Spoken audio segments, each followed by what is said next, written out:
पाऊस सुरू झाला आणि माझ्या डोक्यात एकच विचार आला, बाळाचे कपडे.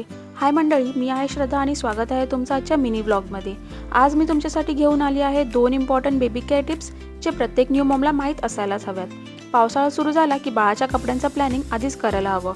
ह्या दिवसात बाळाला थंडी लागू नये म्हणून मी आधी बास्केटमधून सगळे कपडे बाहेर काढले, जसे की लंगोट, टी शर्ट, पॅन्ट, टोपी, सॉक्स, रुमाल.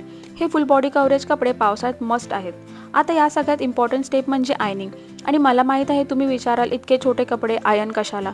तर पावसाळ्यात ह्युमिडिटी खूप जास्त असते, त्यामुळे कपड्यांवर बॅक्टेरिया, फंगस आणि किटाणू खूप लवकर येतात, जे आपल्याला दिसत नाहीत पण असतात. आयनच्या हीटमुळे हे सगळे किटाणू मरतात. बाळाची स्किन खूप नाजूक असते, एक छोटीशी चूक रॅशेस किंवा इन्फेक्शन होऊ शकतं. म्हणून मी प्रत्येक कपडे आयन करते, लंगोटपासून सॉक्सपर्यंत, टोपीपासून ते रुमालपर्यंत. आणि इथे कपडे आयन करता करता मीच आयन झाली.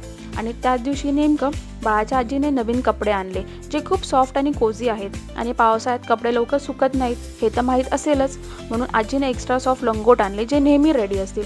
पण मंडळी, कितीही सॉफ्ट आणि कितीही क्यूट असले तरी नवीन कपडे थेट बाळाला कधीच घालू नका, कारण नवीन कपड्यांवर मॅन्युफॅक्चरिंग केमिकल, डाईज, डस्ट आणि जर्म्स असतात, जे पॅकेजिंगमधूनही येतात.